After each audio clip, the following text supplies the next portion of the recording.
Hello, everyone. I am so excited about today.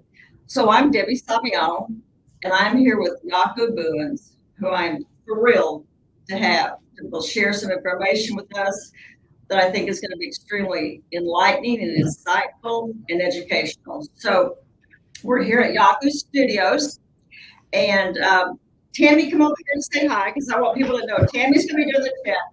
Tammy is Jaco's executive director. You know, we all have to multitask. So Tammy's going to do that for us. So just want everybody to put their face with name. I've known Tammy for years, and actually, she introduced Stacy and I to Jaco. That's how we know Jaco. Rebecca and Summer, come say hi. This is the rest of Jaco's team, and I want you to say so. Hi, Rebecca and Summer. I'm said the wrong way. They're in the back end over here doing some things. So let's get started. Tell us where you're at and what you do. Tell us where you are. We're all in North Texas, but we had people sign up from across the country. So I'm just curious where people are. Put it in the chat, and Tammy's going to be answering for us. So while you're doing that, let me just kind of give some background. As I said, Tammy introduced us to Jaco. I've watched him be on the front lines fighting this battle. And it's a topic that's often misunderstood, and if nothing else, ignored by a lot of people, because it's so hard to think about this kind of things happening to children. And so him being here today, and you're going to love it. If you never heard Jaco, he gives so much information. So I'm so pleased with that. Please ask questions, put things in the chat. Tammy will try and help us tell us what those are. So we have Tennessee, we have North Texas, Dallas. Thanks for being here, y'all. Now, some of you will watch this live, and some will watch the recording. But both Jaco and I are very humble that you're taking the time to do this. So it means a lot that you're here, that you're willing to listen and see how you can get involved. So as I said, Tammy's going to do the chat for us. Now, one of my favorite quotes is the only thing necessary for the triumph of evil is for good men or women to do nothing. And what Jaco's going to do today is challenge us to, number one, be educated, and number two, to see just how much we all can do. I heard Jaco talk just a little bit earlier, and once again, Jaco is so passionate and so informative, and I want the people here today to hear that. So let me start off with kind of the basics, Jaco. You're from South Africa. You served in the military. You lived in a challenging environment, third world, I would say. And people would say, well, how's your knowledge of human trafficking? Tell it from starting your background, how you got to where you are today, please. Yeah, hey, Debbie, thank you. Look, it's personal for us. I say this, people don't change until they're convicted. You know, events change people. People don't just change. So if you have a near-death experience, your life changes. People deal with cancer or overcome sickness, or they give their life to the Lord. They're saved. Those are massive events that change people. So for us, it was a massive event in our family when I was 18 in South Africa. Yes, born and raised in a very tumultuous time. For those of you who are historians, you'll know in 1994, 1995, our country is on the brink of civil war. We had to go serve in the military. Nelson Mandela was released from prison. It's the most racist nation in modern day history. It's an apartheid regime. That's the climate that we were in. And it was palpable on the street. I mean, you could feel it. There was anarchy in the country. And that same year, Ilonka, my sister, was trafficked. And so as a family, you then learn to deal with something that you have no framework for, you don't understand. And we really didn't understand human trafficking until after Ilonka was rescued in the United States, safe, and then shared with us what evil really looks like. And I think the biggest hurdle to overcome for Christians particularly, and then just the world, is to understand that evil has this kind of a face, that it could be in your midst, it could be right in your neighborhood, in your church, your company, and very likely in your home without you seeing it. And that's the biggest bridge to cross, because people are willing to fight this fight when they go, oh, it's in Cambodia, it's in Manila in the Philippines, or, it's terrible what's happening in Mexico City, or the kids that are coming across the border, albeit that that's atrocious. But when you start telling them, hey, there's not a single zip code in America where sexual exploitation of children have not been investigated. It's in every zip code. It's in every faith denomination and in every faith or religion. It's in every church. It's in every school. And people say, Jaco, every? Yes, every. It's a cultural proliferation of immorality that has permeated our society. It's in everything we do. It's now part of the American fabric. We are, in fact, now a post-Christian country. What does that mean? It means when the norm of the day, the status quo of how people operate and think, the framework for society used to be outlined by the Word of God, which had morality as a big component to it. So it was not okay to sexually exploit a child. Although it did happen, and it has happened. I talked this morning about Caesarea Philippi when Jesus is taking the disciples to Caesarea Philippi, and he says, hey, the gates of hell will not prevail against my kingdom. He was talking about the temple of Pan, the garden of Zeus, where they were sacrificing children and women, blood sacrifice and rape and incest in a cave. It's been happening forever, but we used to be a nation that frowned upon that. And people would say, well, we frown upon human trafficking. Absolutely. It's atrocious. Until I say, well, your home may be a contributor to it. If your sons or your men in the home watch pornography, they're demanding the sexual exploitation of women. If your children are sharing intimate images of themselves with a boyfriend, it feeds the beast. If your legislators don't hold social media companies accountable for pornographic images with children, such as Facebook, arguably 72 million child porn images on Facebook at any given time. It's a cultural conversation. So it's one thing, and I'm thankful for awareness where people say, well, it's not personal to us, it's personal to you, Jaco.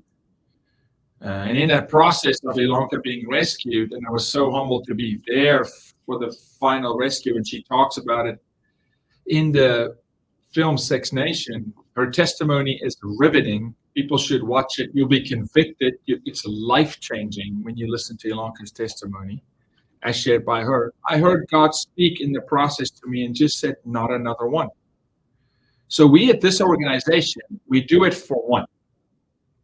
We do it to rescue the one, to defend and protect the one from being trafficked, to educate the one, and we do it to an audience of one, to God, because ultimately that's who I stand accountable to at the end of the day. And so how many is too many? One is too many. One child sold for sex is too many in this country. Unfortunately, as I'll take a breath here, we are the number one nation on earth commercializing sex with children. We demand it. Let's just pause there for a second with all the things going on. And we want to blame the White House, which is atrocious at this moment on this issue. President Trump did a great job on this issue. Current administration can't find him in this fight. The border is an abomination, it's total destruction. With all that going on, let's just pause on this little thought. We demand it because we pay for it as a nation. Jaco, let me interrupt you just for a moment, because I don't think you were in the room when we were talking, when Tammy was talking about it, but Tammy and there's two Tammys here. They were sharing that you were at the UN on Monday, correct? That's right. You were speaking against anti-trafficking. The White House, the United States government, sent no representative to that meeting. Is that correct? Yeah. So we're talking here about a council that was formed at the UN with a great partnership organization of ours, Mission 89, which is out of Europe. Okay. And they focus on trafficking through sport, particularly with FIFA, through the game we call soccer that they call football. And people will be surprised on how many boys around the world are sold into sexual slavery through what we call soccer or football. So in this coalition, we speak at the UN. So the framework is trafficking of children, minors, through sport, but trafficking in general. 2 weeks prior to the meeting at the UN, we were on the phone on a Friday with the U.S. State Department, the current State Department, and it was disgraceful how little they knew, the leadership fighting trafficking supposedly on basic principles, basic definition, did not know or understand familial trafficking, asked questions like, well, what is an agent?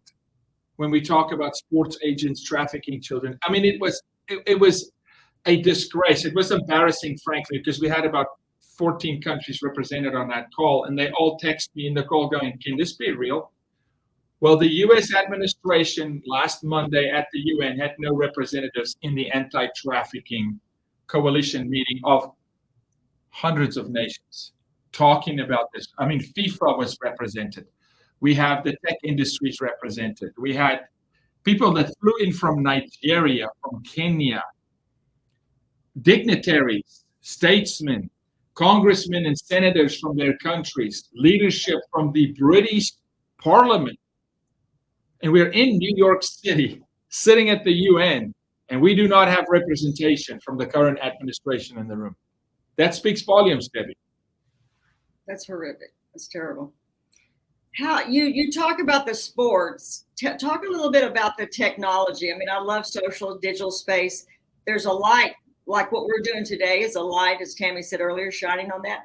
What's the dark side? How are these people, organizations, whatever you want, whatever, using technology in human trafficking? How are they using it? Yeah, so let's talk quickly about just how a predator operates, and then I think people will connect the dots on if they were a bad actor, how they would use technology. So it's an act of proximity. A predator needs access to the child in order to coerce, defraud, or force the child. And remember, the definition, which I was very humble in having a hand in writing, to human trafficking is the exploitation of persons through the mechanisms of force, fraud, and coercion. So you can defraud a child by lying to them, by misleading them. You can coerce them, by entice them. We call that grooming, desensitization. Today it's happening in school curriculum. It's happening through social virtue signaling, like love everybody. It's not love everybody. They consider that you should love everything, including sex with children, the man-boy love association, et cetera, et cetera. So it's about gaining access to the child. Now, in the past, pre-internet, that you had to physically be in proximity. And that's when we saw the pimp in the projects area of the city run 2-3 city blocks, and a car would pull up, flash its lights, he'd send a girl over, she would basically solicit, and so it's solicitation. So then we wrote all the laws in our country around solicitation, but on false facts derived from Alfred Kinsey, who told us what sexual behavior is and shouldn't be, and he was a pedophile sodomizing boys, 6 weeks old. So the model penal code on the sex offense section in the US government was drafted in cahoots with a pedophile, Alfred Kinsey. So we are behind the 8 ball from the get-go. We are so far behind taking the narrative and actually controlling that even our policies and legislation, for the most part, had been written off of lies and false information. So law enforcement are not accurately trained for decades because it's prostitution, but it's not prostitution. So what does social media do for the predator? At first, the internet gave access. Porn companies could pump porn into the internet. They could desensitize men, create demand, and it's a drug. Porn is a drug, so it's a violent, vicious drug that grows very quickly. Most addictive drug. There's not another drug that's more addictive than porn. And it's also destructive. It changes the neural pathways of the brain. Well, fast forward to 2023, where you have social media platforms where it's instant. Now, social media platforms have, in fact, replaced the pimp. The role of the pimp was to connect the demand, the buyer, with the victim, the supply side. And the pimp was the coordinator. But the pimp had to do some work first. He had to go defraud some women. He had to coerce them, force them, entrap them, enslave them, demean them, gain access and control over them so that they then would be available to sell to a customer. So it is a demand-driven crime.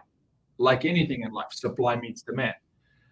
Well, now the pimp, although we still have them, is not necessary because the buyer can now talk directly to the supply, to the child who's a potential victim. And what the buyer has figured out is they have become the pimp. So they're the customer and the pimp, and they'll consume and sell. So they've learned how to groom. They've learned how to desensitize. And now it's at very low risk because it's very high risk to take a city block where there's also drugs and cartel and physically stand on the corner with women where police can see you. It's much easier to do it on a chat room on Instagram or on a live or in Pinterest or in Saturn, the app that has kids' school schedules, or playing a game on Xbox. And all you do is you just come into the game, you play the game on Xbox, you listen to conversation. They're very good at identifying a potential victim. They profile a boy, they build a relationship with him. They'll play 9 months on average of games with that boy, desensitizing him, talking offline in chat rooms, grooming him, preparing him, coercing him, defrauding him to be exploited. Well, social media is now the pimp because it's free access.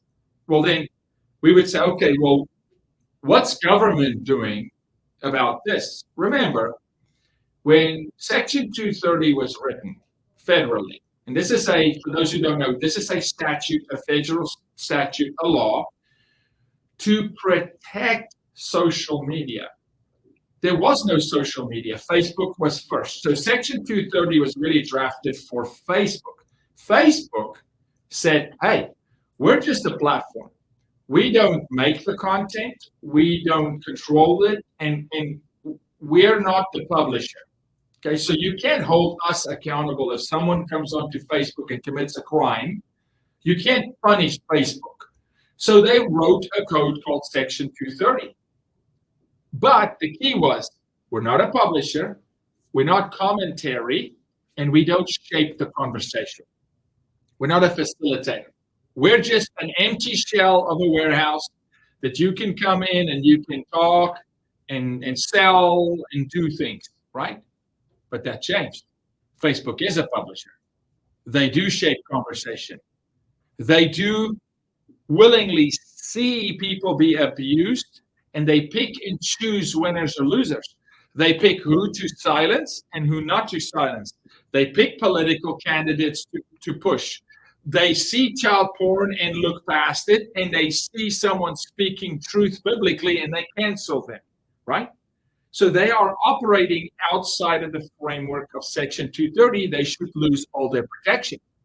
But we can't find the political gonads, the political will in the U.S. Senate and Congress to actually repeal and replace Section 230 because they benefit from Facebook. They benefit from the political campaigns. Because they give the donations and they help supply the campaigns and et cetera, et cetera. Jaco, there's just, and I'm so grateful to people who are here today live and the ones who will watch the recording because this is so important. And we'll go through to talk with Jaco, and then at the end we'll share some ways you can get involved. But I remember one time, and I think we were in Austin. I can't remember, Stacy and Tammy and you and I, but we were talking about you'd gone to a college campus. He said they had no issues. And so you said, okay, let's go out to the parking lot. And there was a thing about a red string in the handle. Give us a story or a situation about how they do that seems very innocent, but can be extremely dangerous.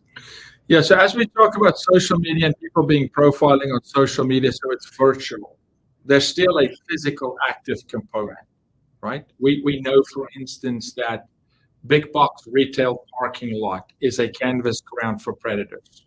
We understand that,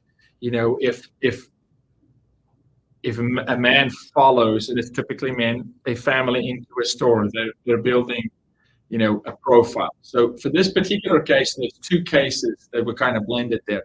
One was with red ribbons in the front left headlight, and the other one was a white dot under the handle. And none of this is conspiracy. I will not talk about it if it's not firsthand. I went to a college campus, let's say in the south of America, a very big sports school, top 5 sports school.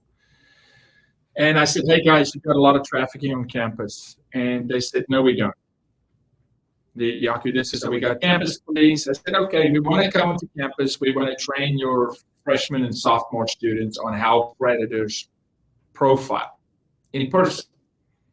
They would let us 3 weeks later. We have strong relationships with that university. We have people in our organization who graduated from there. So that's why we went to that particular institution. And I had spoken at that time on over 40 college campuses around the country. And I'm talking about campuses from most liberal, from Brown and Pepperdine to Texas A&M, the whole gamut, right? Because we don't care whether it's liberal, conservative, black, white, Hispanic, multiracial. It doesn't matter. We go to stop this evil.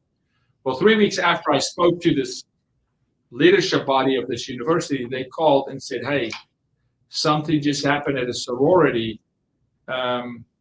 There's these white dots under some of the girls' door handles, and a girl went missing. So what ended up happening was the predators in that environment has a communication system, just like they do on Instagram. And for them, they're tagging a vehicle inconspicuously. And it's really them talking to one another. So they tag in a vehicle of a girl that they think is vulnerable, and then they track her behavior. They watch that every morning at 6:30, she goes to the campus gym. She takes this route. After that, she goes to that Starbucks.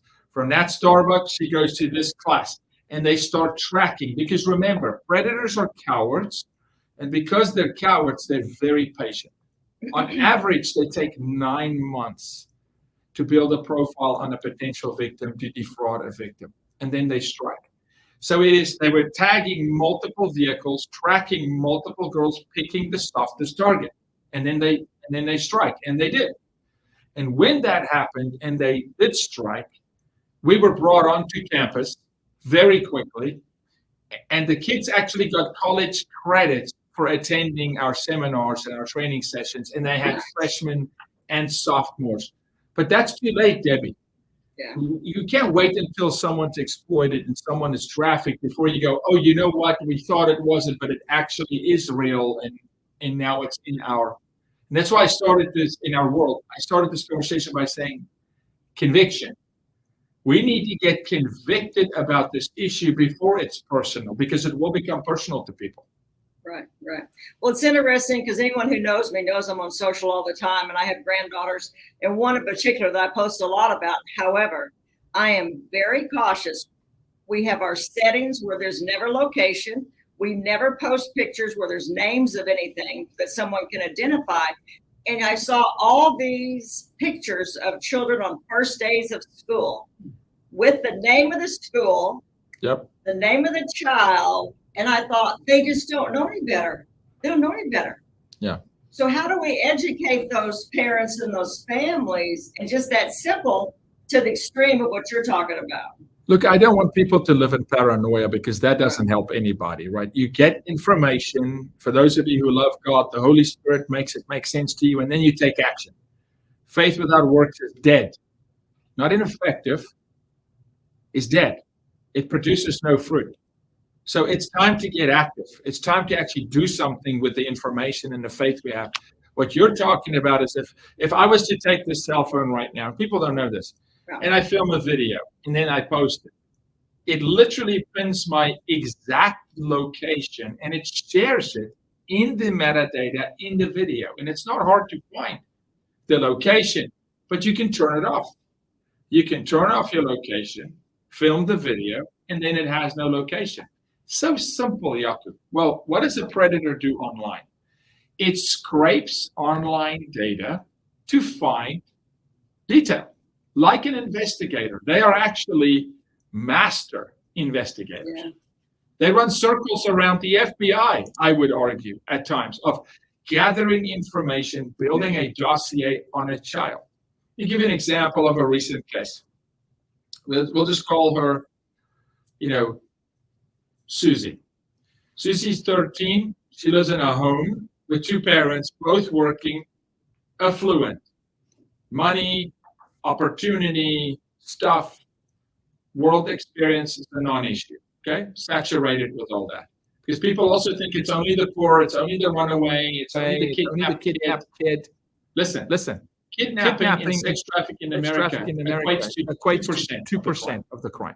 So get that out of your mind. People say, well, if a kid was kidnapped, I would know. Yeah, dummy. Of course you'd know. The whole community stops when the kid is kidnapped, which is why the predator doesn't want that attention.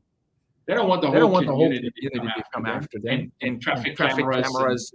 They want to traffic the kid while living at home, while playing softball, being in the spelling bee.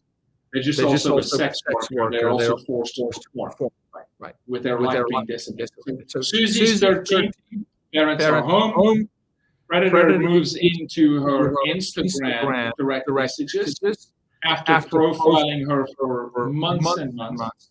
He learns that she loves soccer. He's liked all her posts. He writes sweet comments. Nothing explicit. To comment like your team is amazing. Great game today. Oh, I saw you. You had an assist. You scored a goal. Your friends. I looked at your other friends' profiles, and he starts to show her that he's also talking to her friends. And he was talking to her friends. They respond because it's innocent, right? He's 43 years old. She's 13. Okay. Until one day he went to again.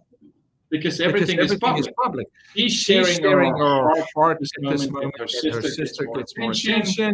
She's not making the team she wants to make.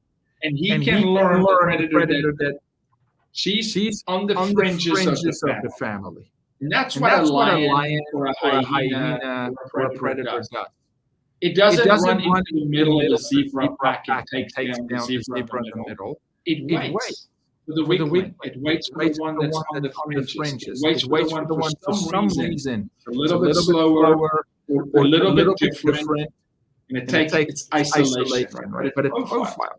It stalks. That's why it's called predatory behavior, right?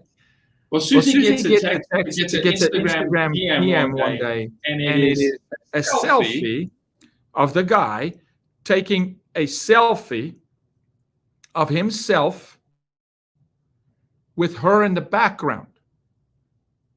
So she gets a photo from him, and there she is. It's him with her in the background. And he says to her, hey, I came to the game. I did not want to be a disruption. I just wanted you to see, I will show up. When your dad cannot show up, I will show up. Think of me as a second father. Think of me as a support system.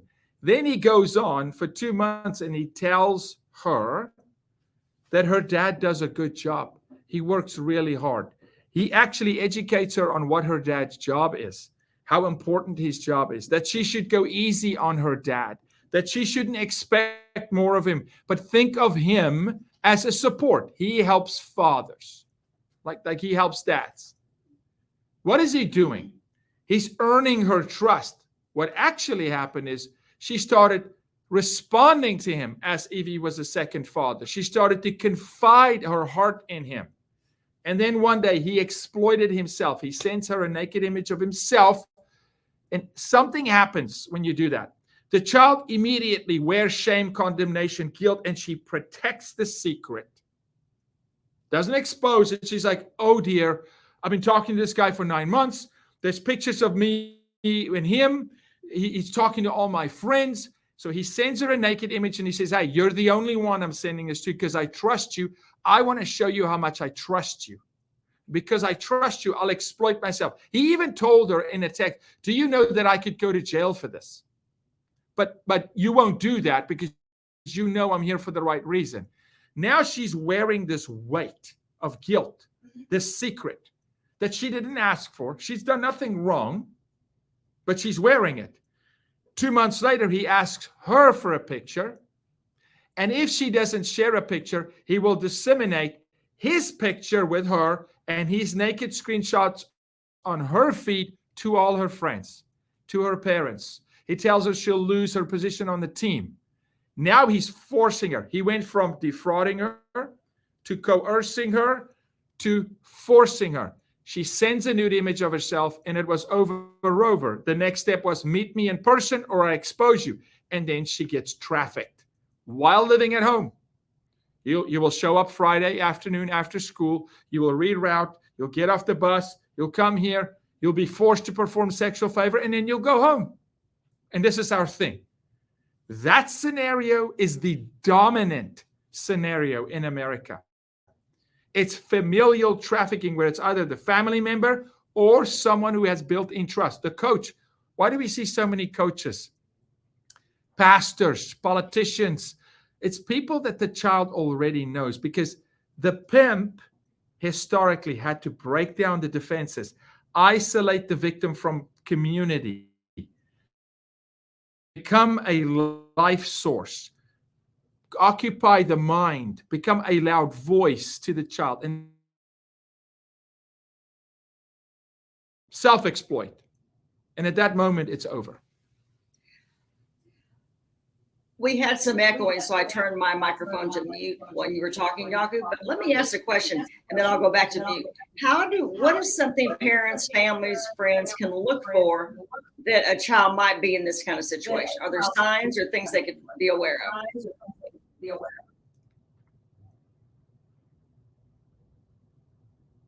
Yes, absolutely. And look, Scripture, Bible tells us you can't see. When Scripture talks about the scales on your eyes, it's not just spiritually. It's you can't see culture for what it is. You don't see truth for what it is. Look at our culture today.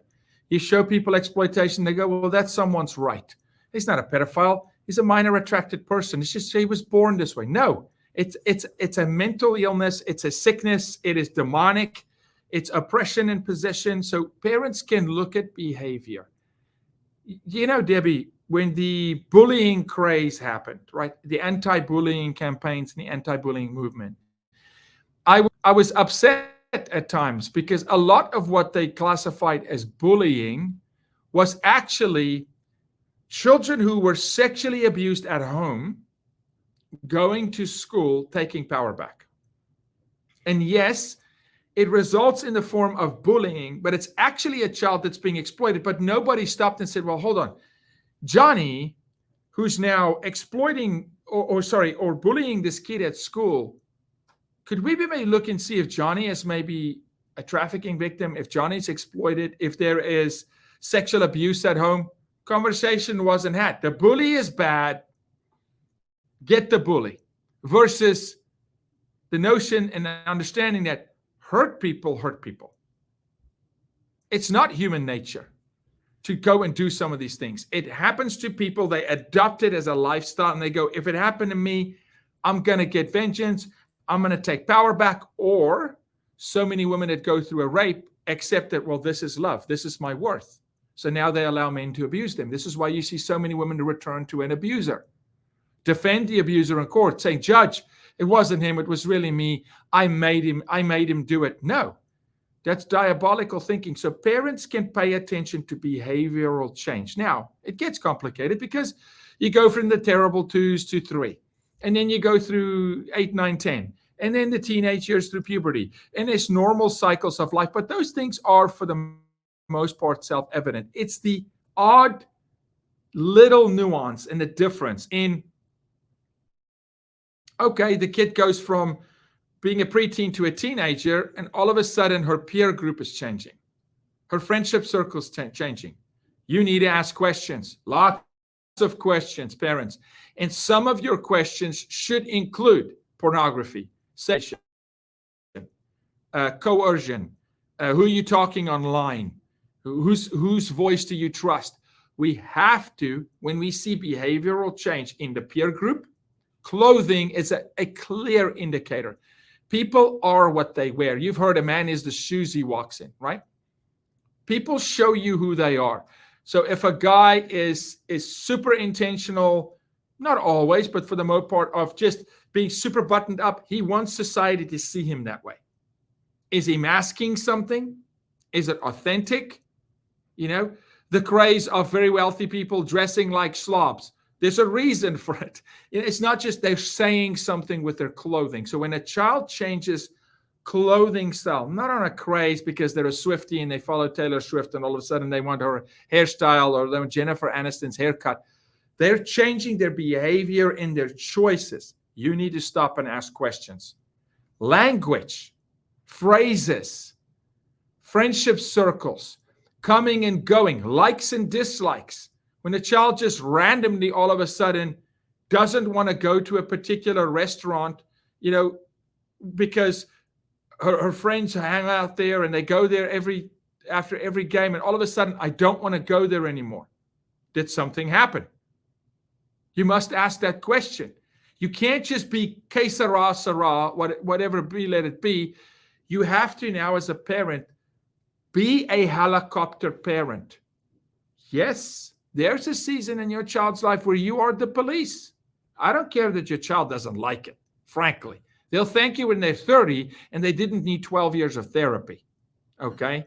Or they go through a divorce because no husband can live up to the destruction, or vice versa, wife to the husband, because of the sexual brokenness that was never dealt with. So many people watching here are probably in situations in their marriages where the difficulty they're facing is actually hurts and scars and burdens that they've carried into the marriage of sexual exploitation and abuse that they were not healed from. So parents can see, and then phrases. Oh, this is just the way teens talk. Go to our website and learn. Yeah. Emojis, even emojis. I can show you emojis that predators use that children adopt. I like talking about this one because girls use it a lot. There's an emoji on your phone, okay? And it's like the dizzy emoji. It's like it's a girl kind of holding her head like that, and like it's like dizzy, right? The dizzy emoji is a signal for post porn. So either I just made porn or I just watched porn. Go see how many teenagers will write, I've got a busy schedule tomorrow. I'm hoping to go to the park. And they end with a dizzy emoji.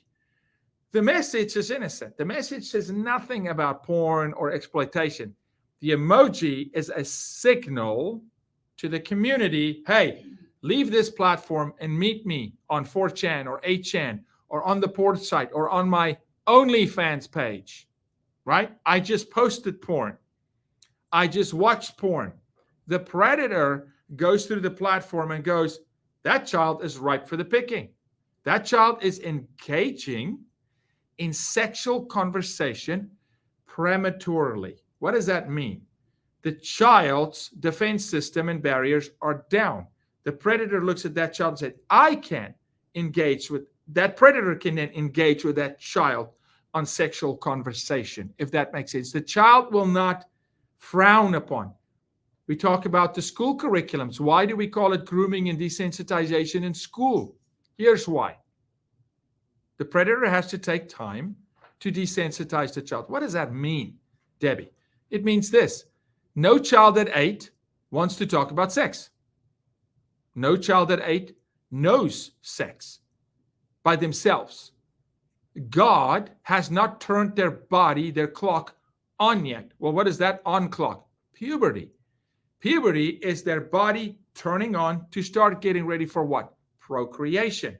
Physical, metaphysical, biometrics, things are changing in the body.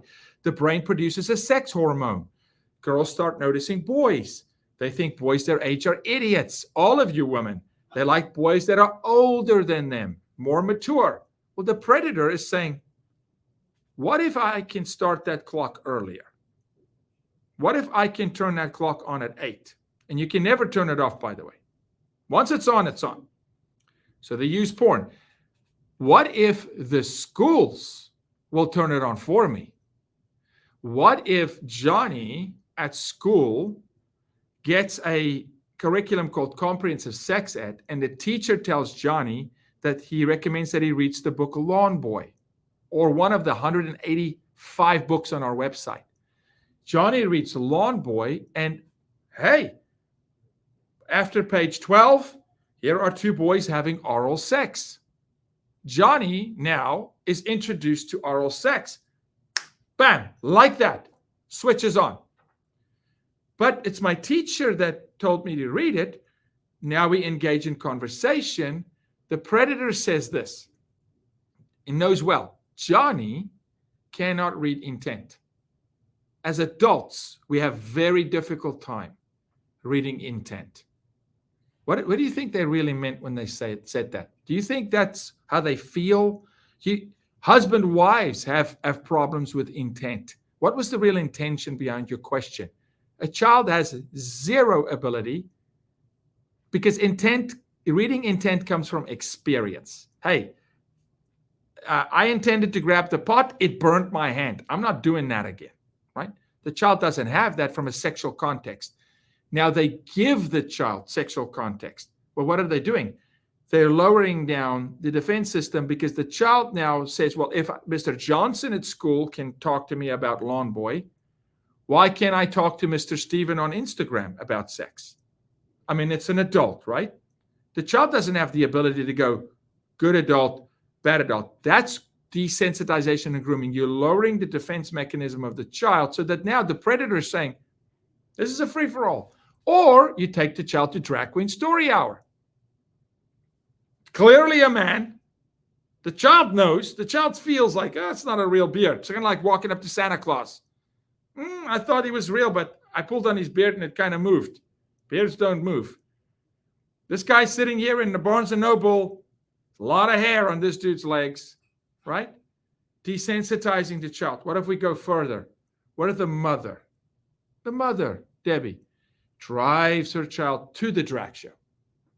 The mother is now telling the child, you can trust all parents, all adults with sex. As a matter of fact, why don't you put this dollar in this grown man's underwear and reward him for dancing for you with fake breasts and whatever? The mom is telling the child, honey, you can talk about sex to anybody. And the predator is saying, thank you. You did 9 months of work for me. Let me ask a question on that, Jaco. Being a former school principal, obviously we didn't deal with any of this. And I think for so many people listening to what you're saying, it's like that has to be somewhere else. How could that possibly? Because why? Number one, why did they put it in the schools? And two, why doesn't someone stop that? I mean, I struggle with that. I struggle with that because it's so bizarre. Yeah. There is not a school district in America that does not have this in it at different forms. Remember, the federal government does not pick curriculum. The state school boards don't pick curriculum. They suggest approved curriculum. Okay? The superintendent of every school district picks the curriculum for that school district. So you could be in Dallas, Texas, that opts into comprehensive sex ed, and you could drive 15 minutes to Plano, and maybe that school district doesn't have it. Okay? So here goes the notion, well, in my school district, we don't have it. Hello, COVID. 1 million people moved from California to Texas. Most of the 1 million people's children were taught comprehensive sex ed because Gavin Newsom signed an executive order for it to be taught. And now Johnny, that came from California, is talking to your 10-year-old son about anal sex. Because to him it's real and to your kid it's not. And so it is in our culture. Why? Because, Debbie, it's a moral issue, and our educators are people and they're morally broken. They're consuming porn themselves. Well, if you have a social construct and a social narrative, right, where the environment doesn't frown upon the action. So if the individual teacher was to frown upon the action, the environment would ridicule the teacher, cancel the teacher, fire the teacher. Do you know, I've got a friend called Fernando in Dallas, Texas. He would not mind me sharing his name. Fernando caught a teacher in Dallas, Texas, 2 of them, in the sex act with minors on school premises. Okay? As a teacher. So one teacher catching another teacher appropriately reported it. Fernando lost his job. The other two teachers were reassigned to other schools in Euless and Bedford, and they still teach.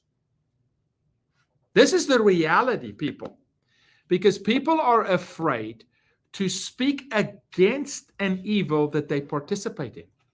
That's what we have to understand. The poster behind you, Sex Nation, is about our film, and it's about the moral fall of America. You will not fight an evil that feeds you. Scripture says you cannot serve two masters.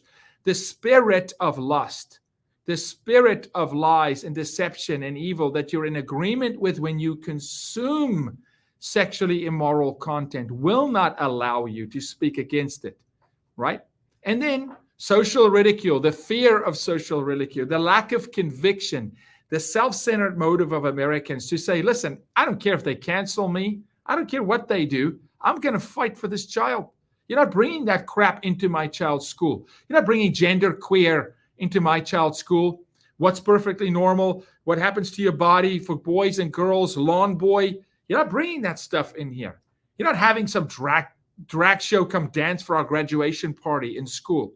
You're not having a principal spank in front of the school with a whip, like dominatrix, another teacher in front of the student body. We're not having that, man.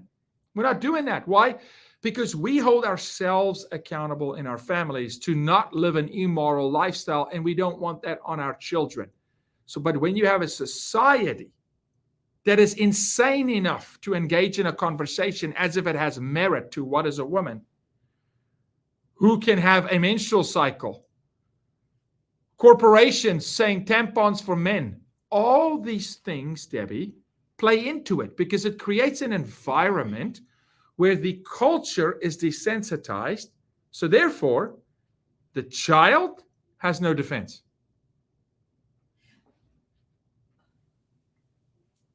Sorry, I have to unmute myself. So Jaco, I mean, I know some of this stuff y'all do here, but it's, you know, it's this much. I mean, you do the prevention and awareness, you do the training, the real life rescues.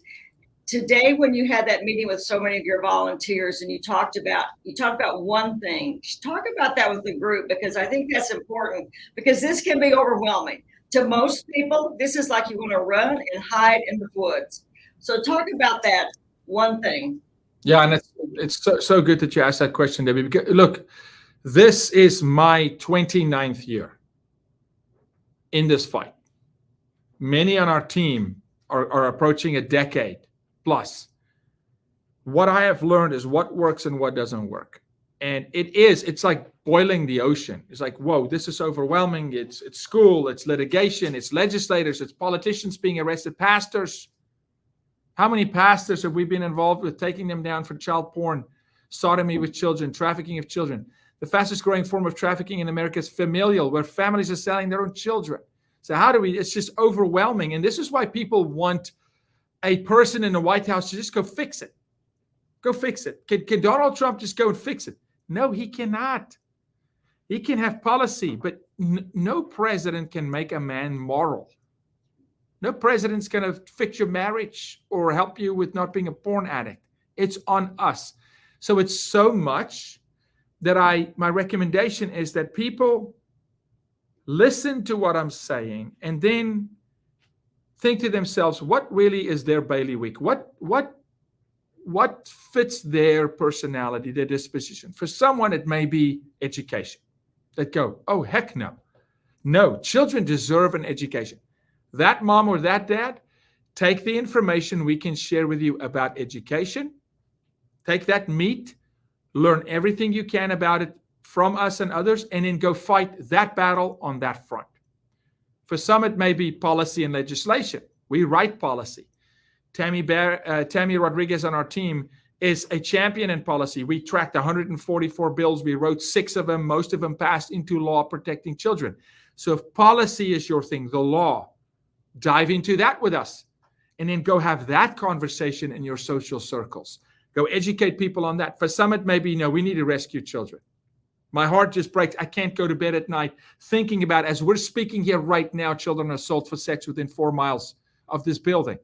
I can't function. It's consuming my mind. We must rescue. Then dive into that element and say, okay, how can you support? For some, it may be awareness and prevention. Can we prevent this from happening?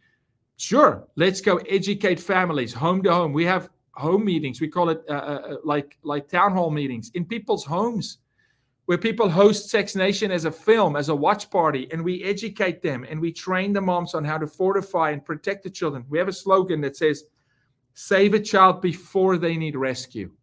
That's how you stop this. Fortify the child, educate the child, remove the child from the wrong environment, arrest the bad actors, get the bad politicians out of the legislative body. So listen to all we do. So there's awareness and prevention. That's media, social media, content, news, education, skills and training law enforcement, training parents, students. There's awareness, just awareness campaigns. There's physical rescue.